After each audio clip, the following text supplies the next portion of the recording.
Hi hello welcome back to our channel. ഇന്നൊരു കഫ്താൻ്റെ video ആയിട്ടാണ് വന്നിട്ടുള്ളത്. മെറ്റേണിറ്റി ടൈമിൽ യൂസ് ചെയ്യാനും അതുപോലെ തന്നെ ആഫ്റ്റർ ഡെലിവറി യൂസ് ചെയ്യാൻ വേണ്ടിയിട്ട് നമ്മൾ സിബും വെച്ച് കൊടുത്തിട്ടുണ്ട്. രണ്ട് സൈഡും ക്ലോസ്ഡ് ആയിട്ടാണ് വരുന്നത്. ഇതൊരു പ്ലെയിൻ മെറ്റീരിയൽ ആയതുകൊണ്ട് തന്നെ ഇതിൻ്റെ രണ്ട് സ്ലീവിലും അതുപോലെ തന്നെ സിബിൻ്റെ ഭാഗത്തായിട്ട് ഒരു സ്റ്റോൺ വരുന്ന ലേസ് വെച്ച് കൊടുത്തിട്ടുണ്ട്. അങ്ങനെയാണെങ്കിൽ നമുക്കിതിനൊരു സെമി പാർട്ടി വെയർ ആയിട്ട് യൂസ് ചെയ്യാനും സാധിക്കും. ഇതൊരു ഫ്ലോയി ആയിട്ട് കിടക്കുന്ന മെറ്റീരിയലാണ്. 2.5 മീറ്റർ നീളവും 44 ഇഞ്ച് വീതിയാണ് ഉള്ളത്. ആദ്യം നമ്മൾ വീതിക്കും പിന്നെ നീളത്തിലും മടക്കി ഇതുപോലെ 4 ആക്കി മടക്കിയിട്ടിട്ടുണ്ട്. ഇനി നമുക്ക് മെഷർമെൻറ്റുകൾ നോക്കാം.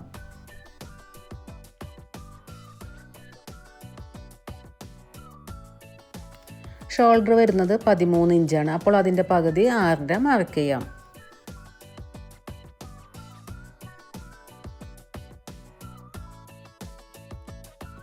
ഇനി അവിടെ നിന്നും സ്ലീവിൻ്റെ ലെങ്ത്ത് മാർക്ക് ചെയ്യാം. ഞാനിവിടെ കൊടുത്തിട്ടുള്ളത് 10 ഇഞ്ചാണ്. ഇപ്പം ഞാൻ 10 ഇഞ്ച് കൊടുത്തിട്ട് 2 ഇഞ്ചും കൂടി എക്സ്ട്രാ കൊടുക്കുന്നുണ്ട്. അവിടെ നമ്മളൊരു ലേസൊക്കെ വെച്ച് കൊടുക്കാനായിട്ട് 2 ഇഞ്ച് കൂടി കൊടുക്കുന്നുണ്ട്. സീം അലവൻസ് അടക്കമാണ് 2 ഇഞ്ച് കൊടുത്തിട്ടുള്ളത്. ഇനി നമുക്ക് ആം ഹോൾ നോക്കാം. ആം ഹോൾ നമുക്ക് മാർക്ക് ചെയ്യൊന്നും വേണ്ട, ജസ്റ്റ് ഒന്ന് കാൽക്കുലേറ്റ് ചെയ്താൽ മതി. ഷോൾഡറിൻ്റെ അവിടെ നിന്ന് താഴേക്ക് ആം ഹോൾ വരുന്നത് 6.5 ഇഞ്ചാണ്. അതിൻ്റെ കൂടെ ഞാനൊരു 2.5 ഇഞ്ചും കൂടി എക്സ്ട്രാ ആഡ് ചെയ്തിട്ട് 9 ഇഞ്ച് മെഷർ ചെയ്ത് വെച്ചിട്ടുണ്ട്. ഇനി നമ്മൾ കൊടുക്കുന്നത് സ്ലീവിൻ്റെ എൻഡ് ഭാഗത്തെ വണ്ണമാണ്. അത് ഞാൻ കൊടുക്കുന്നത് ഈ 9 ഇഞ്ച് തന്നെയാണ് അവിടെയും കൊടുക്കുന്നത്. ഇനി സ്ലീവ് എൻഡ് ചെയ്യുന്ന ഭാഗത്താണ് നമ്മൾ ചെസ്റ്റ് സൈസ് മാർക്ക് ചെയ്യുന്നത്. ഇവിടെ ചെസ്റ്റ് സൈസ് വന്നിട്ടുള്ളത് 36 ഇഞ്ചാണ്. അതിൻ്റെ കൂടെ ഞാനൊരു 8 ഇഞ്ച് ലൂസ് കൊടുക്കുന്നുണ്ട്. 8, 9, 10 ഒക്കെ നമുക്ക് കൊടുക്കാം.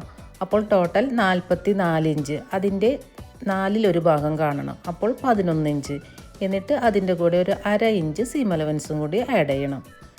അപ്പോൾ 11.5 ഇഞ്ച് നമുക്ക് മാർക്ക് ചെയ്ത് കൊടുക്കാം. ഇനി സ്ലീവിലേക്ക് ഈ ലൈൻ ഒന്ന് എക്സ്റ്റെൻഡ് ചെയ്ത് കൊടുക്കാം. അപ്പോൾ ഇതാണ് നമ്മുടെ സ്ലീവ് വരുന്നത്. ഇനി നമുക്ക് വേസ്റ്റ് സൈസോ ഹിപ്പ് സൈസോ ഒന്നും മാർക്ക് ചെയ്യേണ്ടതില്ല. നമ്മൾ നേരത്തെ തന്നെ 8 ഇഞ്ച് ലൂസ് കൊടുത്തിട്ടുണ്ട്. അതുകൊണ്ട് ഒരു കുഴപ്പമില്ല. നേരെ ചെസ്റ്റിൽ നിന്ന് എൻഡിലേക്ക് ഇതുപോലെ ടേപ്പ് ചെരിച്ച് വെച്ചിട്ട് എൻഡ് വരെ നമുക്ക് മാർക്ക് ചെയ്തെടുക്കാം. ആ ഭാഗത്ത് ഒരു 2.5 ഇഞ്ച് മേലേക്ക് കയറ്റി വെച്ച് നമുക്കൊന്ന് മാർക്ക് ചെയ്യേണ്ടതുണ്ട്. എന്നിട്ട് വേണം താഴ്ഭാഗത്തുനിന്ന് ഒരു ഷേപ്പ് ചെയ്ത് മാർക്ക് ചെയ്ത് കട്ട് ചെയ്യാനായിട്ട്. ലെങ്ത്ത് നമ്മൾ ഫുള്ളായിട്ട് എടുക്കുന്നുണ്ട്. കൂടാതെ താഴ്ഭാഗത്ത് നമുക്കൊന്ന് ലെവൽ ചെയ്ത് കൊടുക്കാം. അതിനുശേഷം ഇതുപോലെ ഒന്ന് ഷേപ്പ് ചെയ്ത് ആ 2.5 ഇഞ്ചിലേക്ക് ഒന്ന് ഷേപ്പ് ചെയ്ത് കൊടുക്കാം. അതിനുശേഷം നമുക്കൊന്ന് മാർക്ക് ചെയ്ത് കൊടുക്കാം. നെക്കിൻ്റെ വൈഡ് വന്നിട്ട് 3 ഇഞ്ചാണ്. ഫ്രണ്ട് നെക്ക് നമ്മൾ വീനെക്കാണ് കൊടുക്കുന്നത്. ലെങ്ത്ത് 6 ഇഞ്ചും ബാക്കിലെ നെക്കിൻ്റെ ലെങ്ത്ത് വരുന്നത് 2 ഇഞ്ചുമാണ്.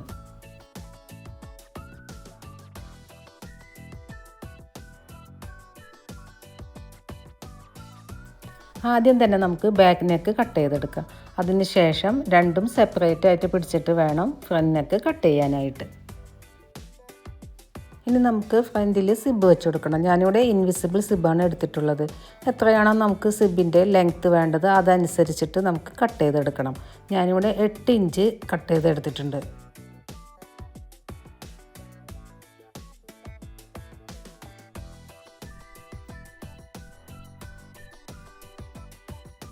ഇനി നമുക്ക് സൈഡ് കട്ട് ചെയ്തെടുക്കണം. നമ്മൾ മാർക്ക് ചെയ്ത പോയിന്റുകളിലൂടെ നമുക്ക് കട്ട് ചെയ്തെടുക്കാം.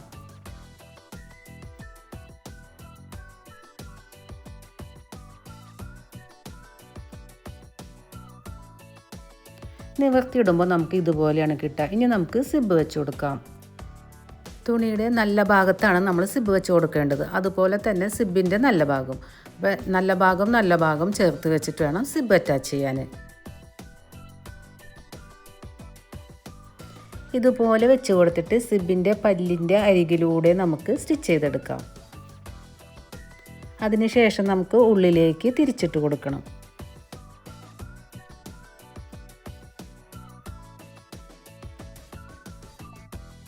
സിബ് നമുക്ക് ഓപ്പൺ ആക്കി വെച്ചിട്ട് ഇതുപോലെ ചേർത്ത് വെച്ചിട്ട് തുണിയോട് ചേർത്ത് വെച്ചിട്ട് നമുക്ക് പിൻകുത്തി കൊടുക്കാം. എന്നിട്ട് നമ്മൾ മാർക്ക് ചെയ്ത പോയിന്റ് വരെ നമുക്ക് സ്റ്റിച്ച് ചെയ്തെടുക്കാം. ഇപ്പോൾ ഈ ഒരു സൈഡ് നമ്മൾ സ്റ്റിച്ച് ചെയ്തെടുത്തിട്ടുണ്ട്. ഇനി നമുക്ക് അടുത്ത സൈഡും ഇതുപോലെ തന്നെ നല്ല ഭാഗം സിബിൻ്റെ നല്ല ഭാഗം ചേർത്ത് വെച്ചിട്ട് സ്റ്റിച്ച് ചെയ്ത് കൊണ്ടുവരാം.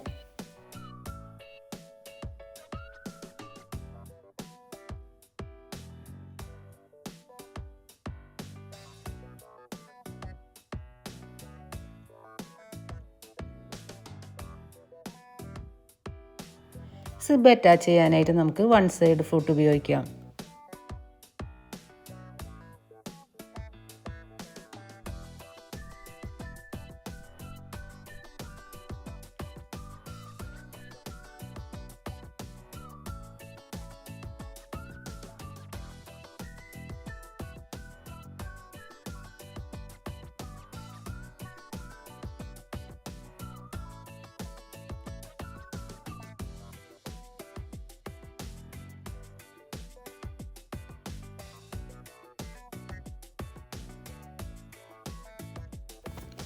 ഇപ്പോൾ രണ്ട് സൈഡും ഇതുപോലെ നമ്മൾ സ്റ്റിച്ച് ചെയ്ത് കൊണ്ടുവന്നിട്ടുണ്ട്. ഇനി നമുക്ക് ഇതിനെ ഉള്ളിലേക്ക് തിരിച്ചിട്ട് കൊടുക്കാം. മാക്സിമം നമ്മളെ ഡ്രസ്സിൻ്റെ കളർ തന്നെ സിബ് എടുക്കാനായിട്ട് ശ്രദ്ധിക്കുക. അപ്പോൾ ഒട്ടും തന്നെ നമുക്ക് കാണില്ല. ഇത് നമ്മൾ ബ്ലാക്ക് എടുത്തുകൊണ്ടാണ് ഇങ്ങനെ കാണുന്നത്. ഇനി നമുക്കൊന്ന് അയൺ ചെയ്ത് കൊടുക്കണം. അപ്പോഴാണ് നല്ല പെർഫെക്റ്റായിട്ട് നമുക്ക് കിട്ടുക. ശേഷം ഉൾഭാഗത്ത് ബാക്കി വരുന്ന സിബ് ഉണ്ടല്ലോ, അത് നമുക്ക് കട്ട് ചെയ്ത് മാറ്റാം. അതുപോലെ തന്നെ നമുക്ക് അവിടെ ഒരു ലോക്ക് ഇട്ടും കൊടുക്കാം. ഇനി നമുക്ക് നെക്ക് ഫിനിഷ് ചെയ്തെടുക്കാം. 1.5 ഇഞ്ച് വീതി വരുന്ന ക്രോസ് പീസുകൾ നമുക്ക് കട്ട് ചെയ്തെടുക്കാം. എന്നിട്ട് ഇവയെല്ലാം നമുക്കൊന്ന് ജോയിൻ ചെയ്തെടുക്കാം.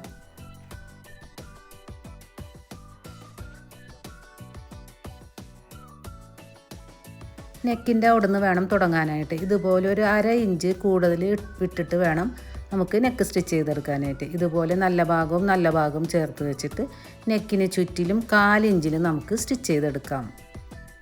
സ്റ്റിച്ചിങ് അവസാനിക്കുമ്പോഴും ആ ഭാഗത്തും നമുക്കൊരു 1/2 ഇഞ്ച് കൂടുതൽ ഉണ്ടാവണം. ഇപ്പോൾ നെക്കിന് ചുറ്റിലും 1/4 ഇഞ്ചിൽ നമ്മൾ സ്റ്റിച്ച് ചെയ്ത് കൊണ്ടുവന്നിട്ടുണ്ട്. ഇനി നമ്മൾ ചെയ്യേണ്ടത്, നമ്മൾ ഈ സ്റ്റാർട്ടിങ്ങിൽ ഒരു 1/2 ഇഞ്ച് വിട്ടിട്ടുണ്ടല്ലോ, ആ ഭാഗം ഇതുപോലെ ഒന്ന് ഉള്ളിലേക്ക് മടക്കാം. അതിനുശേഷം നമുക്ക് ക്രോസ് പീസിനെ ആദ്യം ഒന്ന് മടക്കാം, അതുപോലെ തന്നെ ഒന്നും കൂടി മടക്കാം. അതിനുശേഷം നമുക്ക് ഇതുപോലെ തന്നെ ചുറ്റിലും നമുക്ക് സ്റ്റിച്ച് ചെയ്തെടുക്കാം.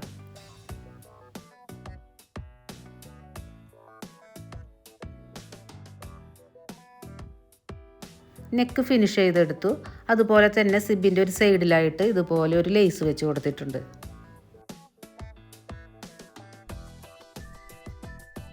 സ്ലീവിലും നമ്മളൊരു 2 ഇഞ്ചിൻ്റെ പീസ് വെച്ച് കൊടുത്തിട്ട് ആ ഭാഗത്തായിട്ട്, ആ ജോയിൻറ്റ് വരുന്ന ഭാഗത്തായിട്ട് ലേസ് വെച്ച് കൊടുത്തു.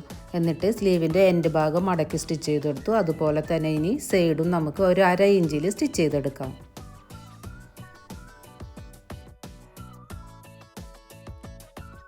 സൈഡ് സ്റ്റിച്ച് ചെയ്യുന്നതിന് മുമ്പായിട്ട് നമുക്ക് ഇലാസ്റ്റിക് വെച്ച് കൊടുക്കാനുണ്ട്. മേലെ നിന്നൊരു 14 ഇഞ്ചിൽ നമുക്ക് ഇതുപോലെ സ്ട്രെയിറ്റ് ആയിട്ട് നമുക്ക് വീതിക്ക് വരച്ചു കൊടുക്കാം. എന്നിട്ട് ആ ലൈനിലൂടെ നമുക്ക് 1/4 ഇഞ്ചിൻ്റെ ഇലാസ്റ്റിക് വെച്ച് കൊടുക്കാം.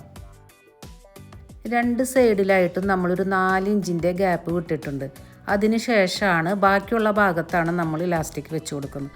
അങ്ങനെ ഇടണ്ട എന്നുണ്ടെങ്കിൽ നമുക്ക് ഫുള്ളായിട്ടും ഇലാസ്റ്റിക് വെച്ച് കൊടുക്കാവുന്നതാണ്. ഈ അറ്റം തുടങ്ങി മറ്റേ അറ്റം വരെ ഫുള്ളായിട്ട് ഇലാസ്റ്റിക് വെച്ച് കൊടുക്കാം. ഫ്രണ്ടിലും ബാക്കിലും ഇതുപോലെ 14 ഇഞ്ച് ലെങ്ത്തിൽ നമ്മൾ ഇതുപോലെ ലൈൻ ഇട്ട് കൊടുത്തിട്ടുണ്ട്. ഈ ലൈനിൽ ഇലാസ്റ്റിക് വെച്ചിട്ട് വേണം പതുക്കെ ഒന്ന് വലിച്ചു പിടിച്ചിട്ട് വേണം സ്റ്റിച്ച് ചെയ്തെടുക്കാൻ. ഇലാസ്റ്റിക് വെച്ച് സ്റ്റിച്ച് ചെയ്ത് കഴിഞ്ഞു. അതിന് ശേഷം ആണ് നമുക്ക് സൈഡ് ജോയിൻ ചെയ്തെടുക്കേണ്ടത്. ഇനി താഴ്ഭാഗം ആദ്യം 1/4 ഇഞ്ചിൽ മടക്കി സ്റ്റിച്ച് ചെയ്ത് കൊടുക്കുക. അതിനുശേഷം ഒന്നും കൂടി 1/4 ഇഞ്ചിൽ മടക്കി സ്റ്റിച്ച് ചെയ്തെടുക്കാം. ഇപ്പോൾ നമ്മുടെ സ്റ്റിച്ചിങ് ഇവിടെ ഫിനിഷ് ആയിട്ടുണ്ട്. അപ്പോൾ വീഡിയോ എല്ലാവർക്കും യൂസ്ഫുൾ ആവുമെന്ന് വിശ്വസിക്കുന്നു. വീഡിയോ ഇഷ്ടമായി സബ്സ്ക്രൈബ് ചെയ്ത് സപ്പോർട്ട് ചെയ്യണേ.